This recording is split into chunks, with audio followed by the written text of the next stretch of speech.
আসসালামু আলাইকুম এভরিওয়ান, সবাই কেমন আছেন? আমার নতুন আরেকটি ব্লগে আপনাদের সবাইকে স্বাগতম। তো এই ব্লগে আজকে থাকছে হাঁস পুড়তেছি, সেটা হচ্ছে ছাদের মধ্যে। চুলা ছিল না, কারেন্টের চুলায় সবসময় রান্না করা হয়, এই জন্য তড়িৎ একটা পদ্ধতি, সেটা হচ্ছে বালতির মধ্যে হচ্ছে হাঁস পুড়তেছি। এভাবে পোড়াও যায়, কোনো ভেজালই হয় না। বালতির মধ্যে ছাইটা থাকে, পরবর্তীতে পানি দিয়ে সেটা নিভিয়ে সাইড আবার ফেলে দেওয়া যায়। চুলোর মতো কাজ করে এটা।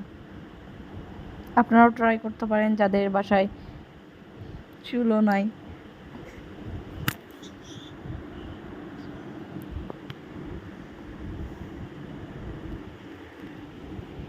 এইভাবে ধরে রাখা হয়েছে যেন প্রপারলি হাঁসটা পড়ে যায়। আম্মু ধরে রাখছিল, আমি এই পাশ থেকে কাগজ দিচ্ছিলাম।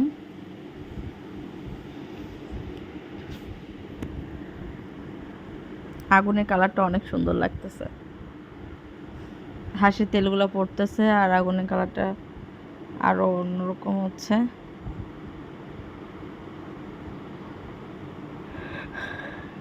একটু করে ধোয়া হচ্ছিল, পরে আবার কাগজটা ধরে গেল, ধোয়া কেটে যেয়ে আবার আগুন ধরছে। তো হাঁসটা পোড়া হচ্ছে সুন্দর মতো। আবার একটু ধোয়া হয়েছে, আবার কাগজ দেওয়ার কারণে তো আবার আগুন ধরতেছে, হাঁসের থেকে তেল পড়তেছে, দেন তেলটা আরও আগুনটা বৃদ্ধি করতেছে। হাঁসটাতে প্রচুর তেল ছিল।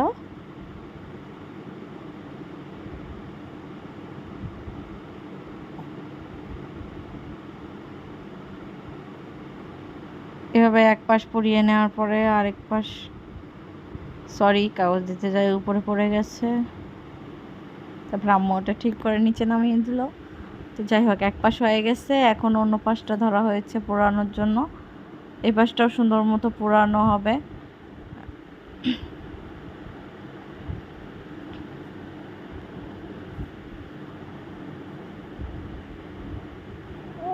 সুন্দর করে হাঁসটাকে ওলট পালট করে পুড়িয়ে নেওয়া হচ্ছে যেন পোড়াটা সুন্দরভাবে হয় আর খেতেও টেস্টি লাগে রান্নাটা।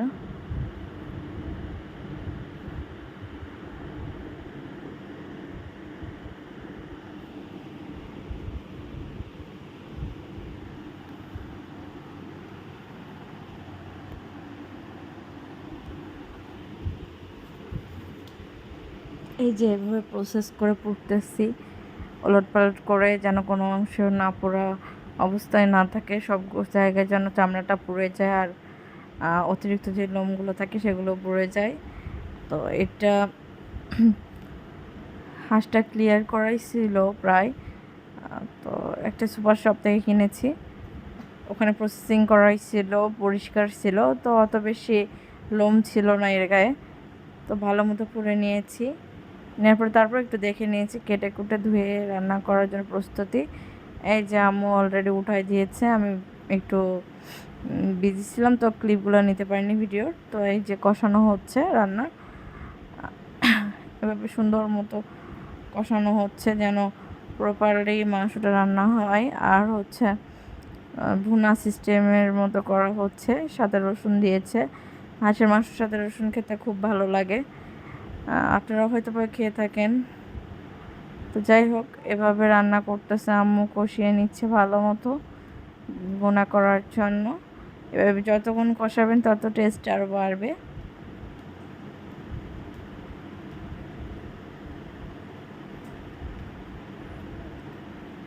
এভাবে কিছুক্ষণ কষিয়ে নিতে হবে, 15 মিনিটের মতো। তো ক্লিপগুলো কেটে কেটে নেওয়া হয়েছে, কারণ একাধারে তো অতক্ষণ সম্ভব না ভিডিও করা। তো যাই হোক, এখন খাওয়ার পালা, রেডি হয়ে গেছে রান্না। তো আমি খাওয়ার জন্য নিয়ে বসেছি। এই যে হাঁসের গোস্ত, তারপরে হচ্ছে শসা আছে, লেবু আছে, দেন রসুনও নিয়েছি। তো এখন সুন্দর মতো খাওয়া স্টার্ট করব। ঝোল মাখিয়ে নেব, ঝোলটাতে মাখিয়ে নেব। তো মাংসটা অনেক গরম ছিল, তো গরম গরম খাইতে গেলে যা হয়, হাতে একটু গরম পাইছি, তো ঝোলটা আগে মাখাই নিচ্ছি। তারপরে এখন এই যে হাঁসের গোস্তটা এখনো গরম আছে, তাই আমি এটা মুখে দিয়ে হচ্ছে আগে ছিঁড়ে নেব। তো বিসমিল্লাহির রহমানির রহিম। এই যে আমি আগে মাংসটা খেয়ে নিলাম, তারপরে এখন ভাত মুখে দেব।